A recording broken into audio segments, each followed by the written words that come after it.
Me imagino que, al igual que yo, todos ustedes saben que los cimientos son muy importantes en las edificaciones. Los cimientos son el fundamento sobre el cual descansan todas las estructuras. Un edificio, por ejemplo, si nosotros removiéramos los cimientos, el edificio se viene abajo. De hecho, no sé si usted alguna vez ha visto en alguna película o quizás en vivo la demolición de un edificio. Lo que hacen es poner cargas explosivas en los cimientos, o sea, no las ponen arriba, se las ponen en los cimientos de manera que si bombardean los cimientos, toda la estructura se viene abajo. De la misma manera, hay un evento en la historia que sostiene la fe cristiana. Es un evento que, si lo llegamos a quitar, o sea, todo en lo que nosotros creemos se derrumbaría. Y obviamente es un fundamento que fue puesto desde los apóstoles, que prosiguió por toda la historia de la iglesia primitiva y luego fue transmitida al resto de la iglesia, y es el fundamento que nosotros hoy en día tenemos y es sobre el cual descansa nuestra fe. Obviamente estoy hablando de la resurrección de Jesucristo. Esa es la esencia del Evangelio. Es lo que nosotros debemos proclamar cuando nosotros proclamamos el mensaje de Jesucristo. Muchas personas hablan de Cristo y hablan del sacrificio en la cruz y cómo ese sacrificio nos ha otorgado el perdón, pero se dejan de un lado la resurrección y todas las implicaciones y ventajas que nosotros como creyentes tenemos gracias a que Jesucristo resucitó. Obviamente, entender la resurrección de Jesucristo no es fácil. Se necesita fe y la intervención del Espíritu Santo. La misma palabra dice que para aquellos que no creen, todo esto que nosotros creemos es una locura. ¿Por qué es importante para nosotros la resurrección de Jesús? ¿Cómo podemos estar seguros de que Jesús resucitó? ¿Y qué implicaciones tiene para los creyentes la resurrección de Jesús? Hoy vamos a hacer una pausa en la serie que venimos sobre Primera de Pedro y me gustaría que hoy pudiéramos dar respuesta a estas tres preguntas y que a través de estas respuestas, al menos es mi deseo, usted pueda tener más claridad sobre qué implicaciones tiene la resurrección de Jesús, qué significa para usted y que su fe pueda ser fortalecida en su caminar diario en el Señor. La primera pregunta es: ¿por qué es importante para nosotros la resurrección de Jesús? Lo primero que tenemos que hacer nosotros es recordar que cuando Jesús resucita, Él estaba cumpliendo algo que ya habían dicho los profetas. Cuando nosotros vamos al Antiguo Testamento, nos damos cuenta que todo el Antiguo Testamento habla de Jesús. Los profetas, todos ellos profetizaron acerca de un rey venidero, de un Mesías, de un Salvador. Y cuando nosotros vamos al Nuevo Testamento, nosotros encontramos que hay mucha repetición a la siguiente frase: conforme a como estaba escrito o conforme a la Escritura, refiriéndose al Antiguo Testamento. Por lo tanto, podemos decir que en el Nuevo Testamento nosotros podemos ver el cumplimiento de las promesas realizadas por Dios a través de los profetas sobre todo el acontecimiento, sobre la vida, la pasión, la muerte y la resurrección de Jesucristo. Y el problema, mis queridos hermanos, es que si Jesús no hubiera resucitado, hubiese habido un fallo en las Escrituras. Y obviamente podríamos decir que sería un fracaso para Dios, porque no habría fiabilidad en su palabra. Él dijo que iba a pasar algo y no pasó. Por lo tanto, creeríamos en un Dios que no es capaz de cumplir sus promesas. Ese sería un problema. Por eso Pablo, en 1 Corintios, capítulo 15, versículos 13 y 14, dice lo siguiente: y si no hay resurrección de muertos, entonces ni siquiera Cristo ha resucitado. Y si Cristo no ha resucitado, vana es entonces nuestra predicación y vana también nuestra fe.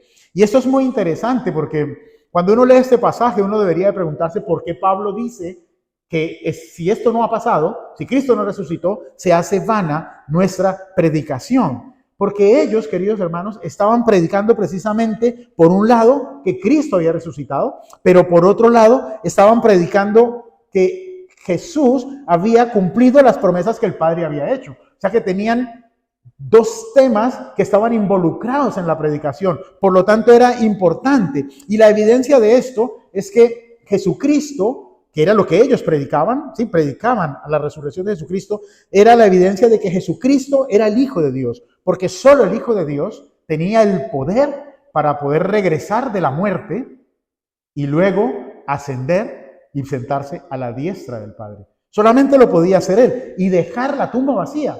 No había ninguna otra forma. Luego en el versículo 15, Pablo continúa diciendo, aún más, somos hallados testigos falsos de Dios, porque hemos testificado contra Dios que el que resucitó a Cristo, a quien no resucitó, si en verdad los muertos no resucitan, pues si los muertos no resucitan, entonces ni siquiera Cristo ha resucitado.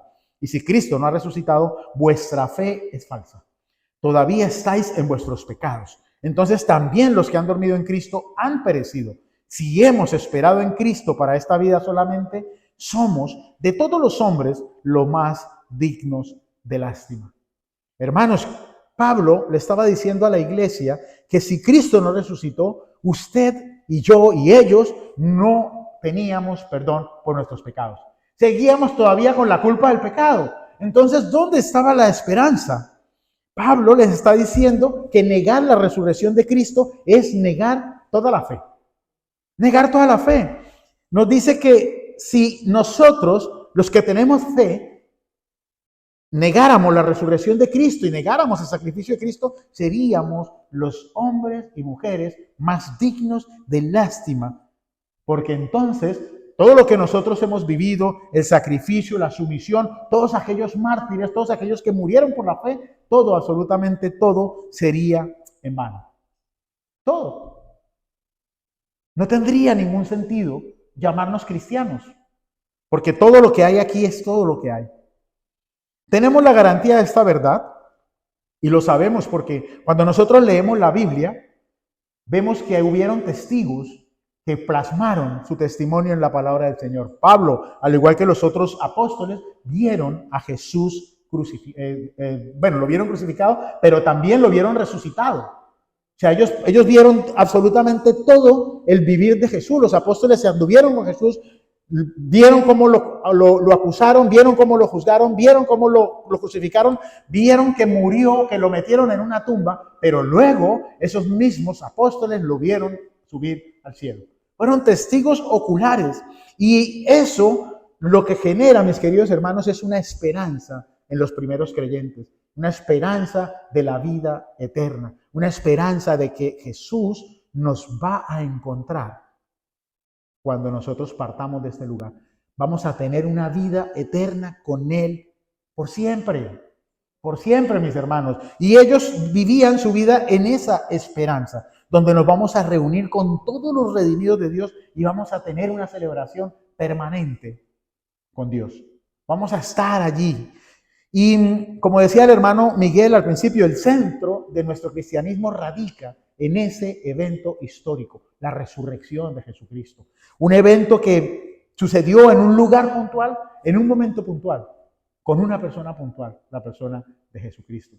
Y es que a diferencia de las demás religiones, mis queridos hermanos, que se fundamentan algunas en ideas filosóficas, otras en ideas éticas o ideas morales, nuestra creencia, nuestra fe, el cristianismo descansa sobre la resurrección de Jesús. Porque sin resurrección, entonces la cruz no tendría ningún valor para nosotros. Sería un símbolo de fracaso, sería un símbolo de derrota. Y en la historia hubiese quedado el sacrificio de Cristo como una tragedia más en la historia de la humanidad. Pero no fue así. La segunda pregunta es cómo podemos nosotros estar seguros de que Jesús resucitó. Cuando uno se acerca a la Biblia, acompáñenme en la suya al capítulo 1 del libro de los Hechos, versículos 8 y 9, está Jesús hablando a los discípulos y les dice, pero recibiréis poder cuando el Espíritu Santo venga sobre vosotros y me seréis testigos en Jerusalén, en toda Judea y Samaria y hasta los confines de la tierra. Y después de haber dicho estas cosas, fue elevado mientras ellos miraban, y una nube le recibió y le ocultó de sus ojos. Después de que Jesús resucitó de entre los muertos, Jesús se presentó vivo, primeramente a las mujeres en la tumba, luego se presentó a sus discípulos después de que ellos no creyeron a las mujeres, y por último se presentó a más de 500 personas. Más de 500 personas, mis queridos hermanos. Jesús, durante los días siguientes a su resurrección, instruyó a sus discípulos acerca del reino de Dios. 40 días después de la resurrección, Jesús los llevó al monte de los Olivos y allí les dijo que esperaran al Espíritu Santo, que Él necesitaba irse. Les conviene que yo me vaya, les dice, porque si yo no me voy, el Espíritu Santo no va a venir. Y cuando venga el Espíritu Santo, ustedes van a recibir poder. Pero es necesario que ustedes se queden aquí en Jerusalén hasta que el Espíritu Santo venga sobre ustedes.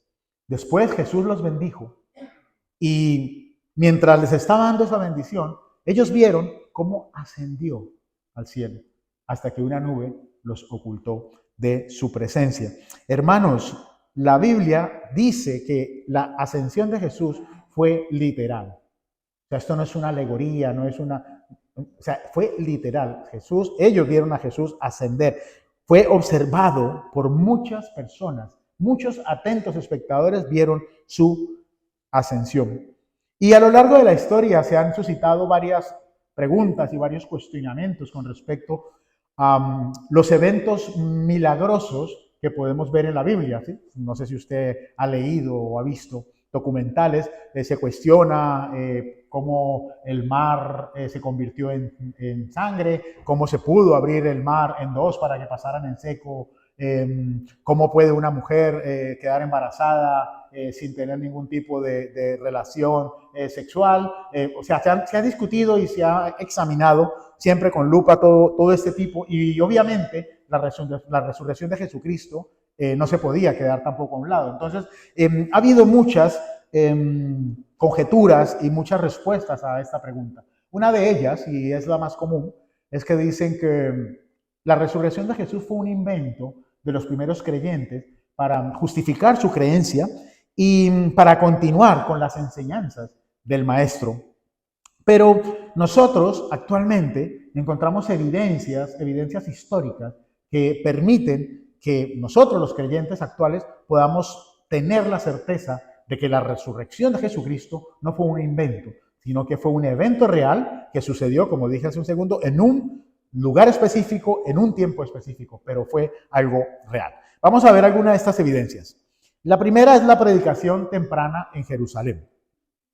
La predicación temprana se refiere a esa actividad de evangelismo que realizó la iglesia primitiva. Después de que los apóstoles empezaron a establecer la predicación en Jerusalén y empezaron a extenderse por el resto de la tierra, se podría decir, nosotros vemos que la predicación incluía, como vemos en los sermones de Pedro, incluía la resurrección de Jesús. Era el enfoque. ¿Sí? De hecho, Pablo dice, nosotros predicamos a Jesucristo resucitado. Esa era la base de la predicación. Y nosotros vemos, mis queridos hermanos, que no hubo ninguna apelación ni ningún tipo de, vamos a llamarlo, como enfrentamiento de parte de las autoridades del lugar en contra de lo que ellos estaban enseñando. O sea, las autoridades tenían, valga la redundancia, toda la autoridad para parar ese rumor, si hubiese sido falso. Pero ellos dejaron que siguieran predicando a Jesús. También vemos el silencio significativo de los judíos, que es complementario a esto. Porque cuando nosotros leemos la palabra del Señor, leemos en el Nuevo Testamento los sermones, especialmente los de Pedro, ¿sí? Por ejemplo, en el capítulo 2, Pedro le predica a los judíos y les dice, Jesús fue traicionado y con la ayuda de gentiles sin ley, ustedes lo clavaron en la cruz y lo asesinaron. Pero Dios lo levantó de los muertos y de esto todos nosotros somos testigos. Ahora Él ha sido exaltado al lugar de más alto honor en el cielo, a la derecha de Dios. Y el Padre, según lo había prometido, le dio el Espíritu Santo para que lo derramara sobre nosotros, tal como ustedes lo ven y lo oyen hoy. Y cuando uno lee la historia de la iglesia, no ve ningún historiador, cristiano o no cristiano, ni vemos en la Biblia que uno solo de esos judíos refutó las palabras de Pablo. Y le dijo, Pablo, lo que tú estás diciendo es mentira. Jesús no estuvo entre nosotros, Jesús no murió, ni Jesús ha resucitado. O sea, nadie lo ha visto. Ninguno. Entonces, el silencio de esas personas nos garantizan a nosotros que lo que se predicó en ese momento, que lo que predicó Pedro en Hechos 2 fue verdad, fue una realidad. La ausencia de veneración de la tumba es otra evidencia. En la época, mis queridos hermanos, como suele pasar también en nuestra época, muchas personas van a las tumbas a venerar sus muertos, porque piensan, tienen la creencia de que aún allí donde se puso el cuerpo, la persona sigue. Y entonces le llevan flores bueno, yo no sé si eso pasa solo en Colombia, creo que en todos los países donde la religión católica está prominente, creo que pasa, que las personas van a los cementerios a hacer estas cosas. Y en la época de Jesús también era una costumbre, que las personas iban a las tumbas a venerar a sus muertos. Pero la Biblia ni los historiadores narran de que hubiese habido una visita a la tumba de Jesús. Cuando las mujeres fueron allí a la tumba, ¿sí? Cuando estos hombres fueron a recoger el cuerpo que no lo encontraron, no regresaron. No hay evidencia de que allí en ese lugar se haya erigido un altar o que las personas hayan regresado a ese lugar para venerarlo. Los apóstoles siguieron su vida y empezaron a hacer la misión por la cual fueron encomendados, que fue predicar el Evangelio de Jesús. Y eso también es una evidencia, porque si no hay cuerpo, no hay absolutamente nada que adorar.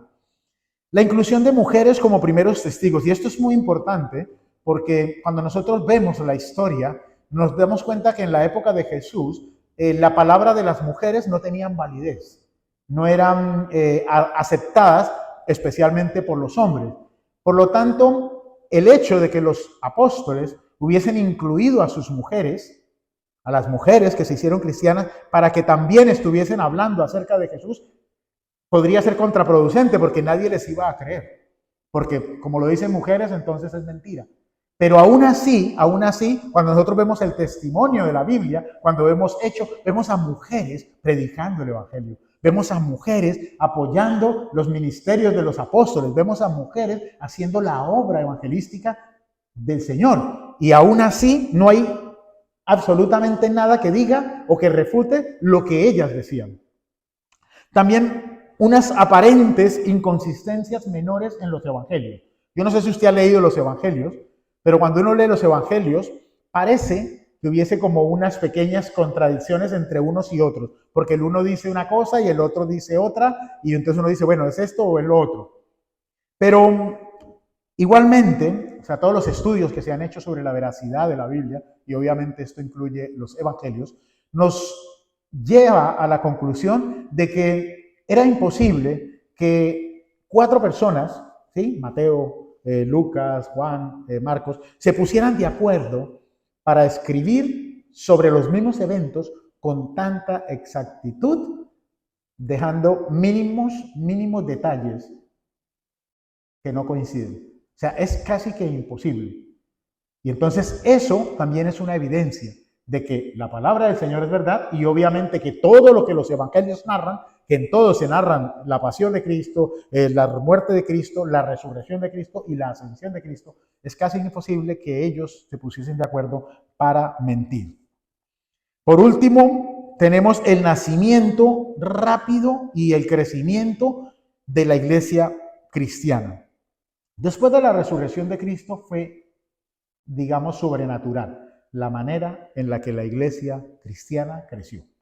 Se multiplicaban los números, solamente ver en Hechos el sermón de Pedro.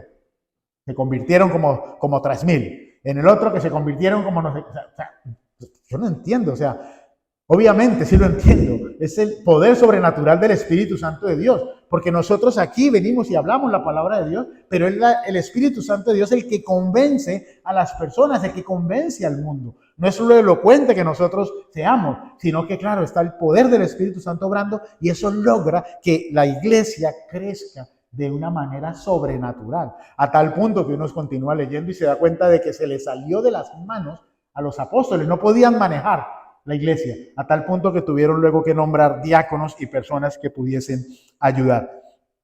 Ese crecimiento les ayudaba a ellos a enfrentar las adversidades, a enfrentar las persecuciones, los desafíos. Ellos pasaron por muchas situaciones difíciles, mis queridos hermanos, y es Yo no sé si usted se lo ha planteado, pero todo lo que ellos pasaron siguiendo una mentira, difícil de creer. Difícil de creer que usted sea capaz de dar su vida por una mentira. Difícil de creer que usted sea capaz de vender sus posesiones y darla a los demás por una mentira. Capaz que usted sea, que usted sea capaz de perdonar a otro y de que usted sea por una mentira, hermanos. Es imposible. Usted tiene que tener una convicción que sobrepasa su entendimiento para poder que usted pueda aún arriesgar su vida, para que usted se pueda desprender de las cosas que usted tiene, para poder agradar a Dios, para poder vivir conforme a su fe. Y eso era lo que ellos hacían.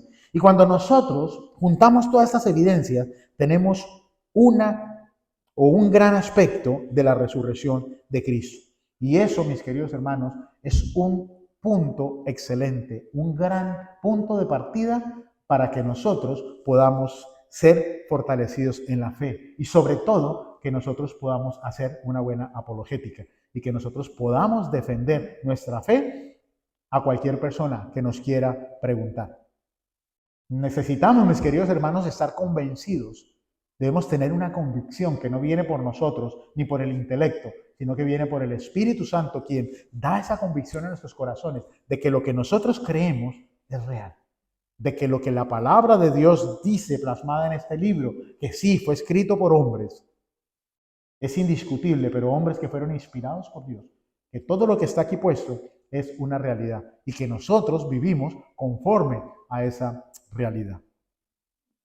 La tercera y última pregunta es: ¿qué implicaciones entonces tiene la resurrección de Jesucristo para nosotros los creyentes? Y es que la resurrección y la ascensión de Jesús es demasiado importante para nosotros. Es la base, mis queridos hermanos, de lo que nosotros pensamos. Y entender esa base es la que a nosotros nos va a permitir seguir caminando confiados en esta vida, mis hermanos. Es lo que nos va a permitir seguir caminando con esperanza, sabiendo de que no todo lo que hay aquí en este mundo es lo que hay para nosotros, que hay una vida más allá que nos espera. La primera implicación es que cuando Cristo asciende, nos promete que va a estar con nosotros todos los días de la vida. Pero para poder entender esa promesa, nosotros debemos recordar que cuando Jesús se encarna, el hacerse hombre limitó su atributo de la omnipresencia. Jesús no podía estar en todos los lugares al mismo tiempo. Si él estaba predicando en Jerusalén, no podía estar en el desierto con la samaritana, ni mucho menos podía estar hablando en la sinagoga con los principales. Podía estar en un solo lugar a la vez. Cuando Jesús muere, Jesús resucita y Jesús asciende y se sienta a la diestra de Dios Padre. Entonces Jesús recupera su omnipresencia. Recupera su omnipresencia y esa limitación que tenía ya no la tiene. Entonces Él tiene la capacidad de estar con nosotros, con cada uno de nosotros, en cualquier lugar donde nosotros estemos. Cada uno de nosotros debe tener la convicción de que en el lugar que está, Jesús está con él. Que la omnisciencia y la omnipresencia del Señor te está acompañando todos los días de tu vida. ¿Hasta cuándo? Hasta que Él venga o hasta que usted parta con Él. Tenemos la confianza de que Jesús lo sabe todo. Jesús está viendo nuestra soledad. Jesús está viendo nuestro temor. Jesús está viendo nuestro dolor. Jesús está viendo nuestra tristeza. Jesús está viendo, y no solo que está viendo, nos está acompañando en medio de esa situación. Está con nosotros. Y alguna vez, o yo no sé si a usted le ha pasado, cuando nosotros nos metemos en la intimidad con el Señor, podemos percibir el abrazo de Dios. Podemos sentir el consuelo de Dios.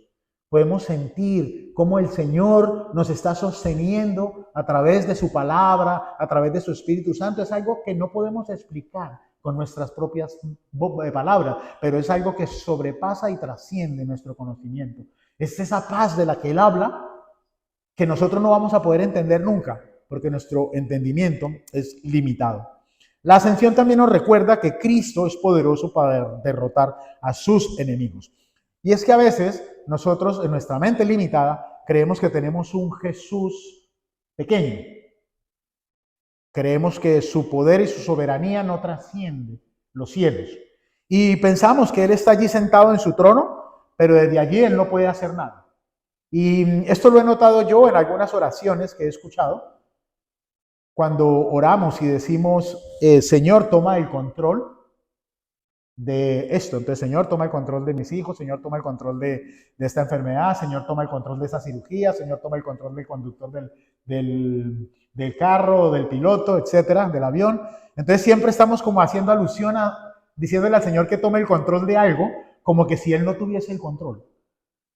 O sea, hermanos, Dios en su soberanía, Él no es como nosotros. O sea, nosotros los hombres no tenemos la facultad de hacer muchas, bueno, al menos yo, de hacer muchas cosas a la vez, y a mí me cuesta controlar muchas cosas.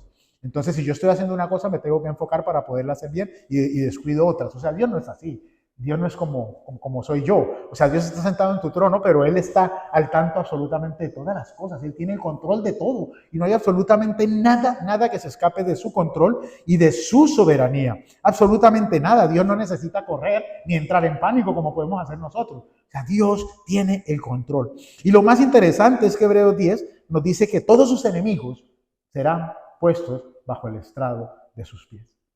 ¿Y cuáles son los enemigos de Dios, mis queridos hermanos? La corrupción, el abuso, el maltrato, las violaciones. O sea, todo lo que vaya en contra de su palabra. Dios va a someter, tiene sometido todos sus enemigos. Todos sus enemigos. Y eso a nosotros nos debe llenar de gozo y de esperanza, mis queridos hermanos. Porque no importa su situación, lo que usted esté pasando, no importa si usted tiene una situación en la cual está siendo abusado, no importa si usted tiene miedo, no importa. Dios tiene el control de todas esas cosas. La ascensión también nos recuerda la fidelidad de Cristo en medio de las adversidades. Y es que Pablo, en medio de sus aflicciones, en medio de su aguijón de la carne, cuando le escribe a Timoteo, lo anima y le dice que soporte las aflicciones y soporte las adversidades con la esperanza que hay en Cristo. O sea, no le dice piensa en mí, sino fortalécete en Cristo. Y esto, claro, mis queridos hermanos, a Pablo, el estar fortalecido en Cristo, no le impidió ni tener el aguijón en la carne, ni sufrir, ni ser preso, ni vivir en cadenas. O sea, eso no funciona así. O sea, nosotros estamos en Cristo, pero no somos superhéroes. Nosotros estamos en Cristo, estamos en este cuerpo de corrupción, y nosotros todavía en este cuerpo estamos sujetos a todo lo que este cuerpo conlleva. Una enfermedad, un abuso de otra persona, o sea, estamos sujetos. Pero Cristo nos fortalece en medio de ese sufrimiento. Y Pablo es consciente de que cuando nosotros estamos unidos a Cristo, entonces la fidelidad de Dios es derramada sobre nosotros. Porque si Dios no fuese fiel a su creación, entonces se estaría negando su fidelidad. Recordemos que Dios no es fidelidad. Perdón, no tiene fidelidad, Él es fidelidad. Dios no tiene amor, Él es amor. Son atributos de Él. Son esencia de Él, son cosas que Él tiene, de las cuales Él no puede desprenderse, ni las puede negar tampoco. Esto nos tiene que llevar a nosotros a perseverar, mis queridos hermanos, pensando que la obra de Cristo no terminó en la cruz. Esa obra va a continuar y el Espíritu Santo de Dios en el proceso de santificación nos va a llevar cada día a ser más como Cristo. A ser más como Cristo. El Espíritu Santo está formando en nosotros el carácter del Hijo de Dios. Cuando las personas lo vean a usted o la vean a usted, deben ver reflejado el carácter de Cristo. En mayor medida o en menor medida, pero el carácter de Cristo. O sea, nosotros debemos menguar para que Cristo crezca. Las personas que me vean a mí no deben ver a Jimmy, porque yo no estoy aquí para hablar de mí, pero hace muchos años yo era totalmente diferente a lo que soy hoy. Lo puede decir mi esposa, que me conoce hace ya 30 y tantos años, más de la mitad de mi vida. No soy ni la sombra, mis queridos hermanos, de lo que era. No he llegado. No crean que estoy aquí pretendiendo decir que si me quito los zapatos me voy a ir al cielo. No, mis hermanos, yo no he llegado. Estoy en proceso y hay muchos aspectos de mi vida, de mi carácter, que tienen todavía que morir a Cristo. Pero sabe una cosa, mis queridos hermanos, me goza el saber que el Espíritu Santo está haciendo su obra en mi vida y que cada día Él me está haciendo como Cristo. Igualmente yo me gozo cuando yo los veo a ustedes, cuando hablo con ustedes y veo como Cristo está siendo reflejado en cada una de las cosas que hacen. Ninguno es perfecto, mis queridos hermanos, ninguno de los que estamos aquí, pero estamos en el camino correcto, sabiendo de que Cristo no va a dejar de terminar su obra que empezó en nosotros. Él la va a terminar, mis queridos hermanos, porque Él es fiel. Y eso a nosotros nos va a permitir seguir caminando en el camino del Señor. Y esto nos conecta con la cuarta implicación, y es que gracias a la ascensión tenemos dones. Porque como dije hace un momento, sin la ascensión, sin resurrección no hubiera habido ascensión, pero sin ascensión no hubiera habido Espíritu Santo. Y si no hay Espíritu Santo, mis queridos hermanos, entonces no hay dones, porque los dones los reparte el Espíritu Santo como quiere y a quien quiere. Y los dones, mis queridos hermanos, son para ponerlos al servicio de la iglesia, para que el cuerpo de Cristo sea edificado a través de los dones que el Espíritu Santo nos ha dado. Por último, la ascensión nos recuerda que Cristo está intercediendo por nosotros. Juan, en su primera carta, capítulo 2, dice: hijos míos, os escribo esto para que no pequéis. Ahora bien, si alguno peca, tenemos un intercesor ante el Padre, Jesucristo el justo. La intercesión es parte de la obra salvífica de Jesucristo. Jesucristo está allí, sentado a la diestra del Padre, intercediendo por cada uno de nosotros, mis queridos hermanos. Yo siempre me imagino, cuando yo peco, a Dios diciéndole al Padre: no tengas en cuenta ese pecado, papá. No tengas en cuenta ese pecado, Jimmy. Mira que se está arrepintiendo. No derrames su ira sobre él.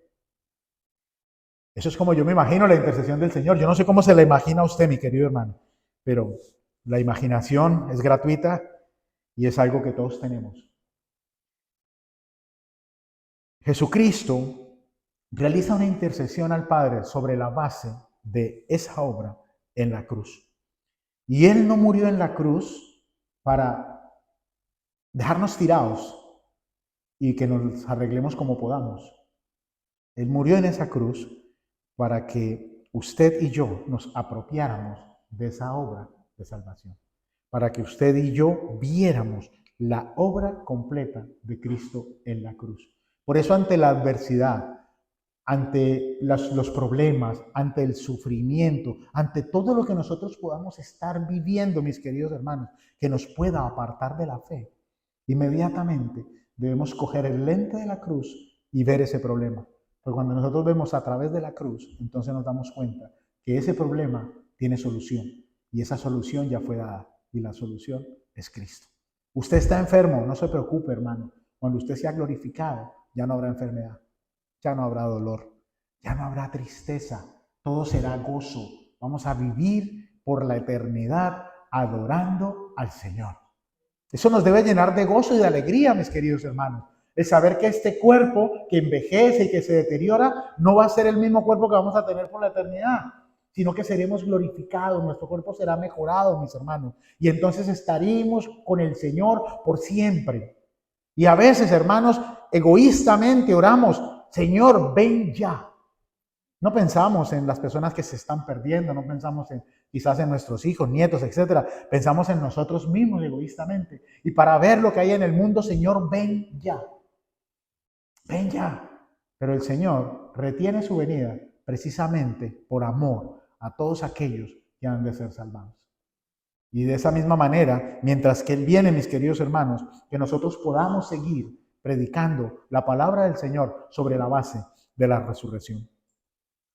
Pensar en la resurrección y la ascensión de Jesucristo nos debe llevar a fortalecer nuestra fe. Cada día, mis queridos hermanos, que nosotros nos enfrentemos a la realidad de la vida, debemos pensar en Jesucristo, lo que Él hizo en esa cruz. Y no solo que se quedó en la cruz, sino que Él resucitó y que ascendió. Porque todo eso, mis queridos hermanos, va a fortalecer nuestra fe sobre la base de las promesas que Él hizo. Y una de las promesas que Él hizo es que nosotros vamos a estar con Él. Y un día vamos a resucitar. La resurrección nos desafía. Debe ser un desafío para nosotros a que nuestra vida sea diferente. Que nosotros podamos vivir nuestra vida como Pablo escribe en Colosenses 3, si habéis resucitado con Cristo, buscad las cosas de arriba. Y esa verdad es la que nos debe impulsar a nosotros. Siempre lo decimos aquí y en las reuniones que estamos. Hermanos, nada, absolutamente nada que hay en esta vida nos va a salvar y nada que hay en esta vida es para siempre. Y lo hablaba con un hermano esta mañana en la iglesia del Este. Me decía, porque llevo muchos años predicando el Evangelio y bastante reacio, pero los últimos 2 meses quizás, después de que le hicieron una cirugía de corazón abierto y bueno, yo creo que vio la muerte demasiado cerca y eso le ha hecho recapacitar. Y él me decía, o sea, yo he trabajado muchos años, llevo aquí en este país 30 años, he trabajado mucho y en esos 30 años he acumulado mucho dinero, tengo propiedades, pero he entendido que desperdicié mi vida. 30 años sumido en el alcohol, sumido en vicios y respetando a mi esposa, a mis hijos. Y a veces es triste que decía él, después de tantos años uno tenga que recapacitar.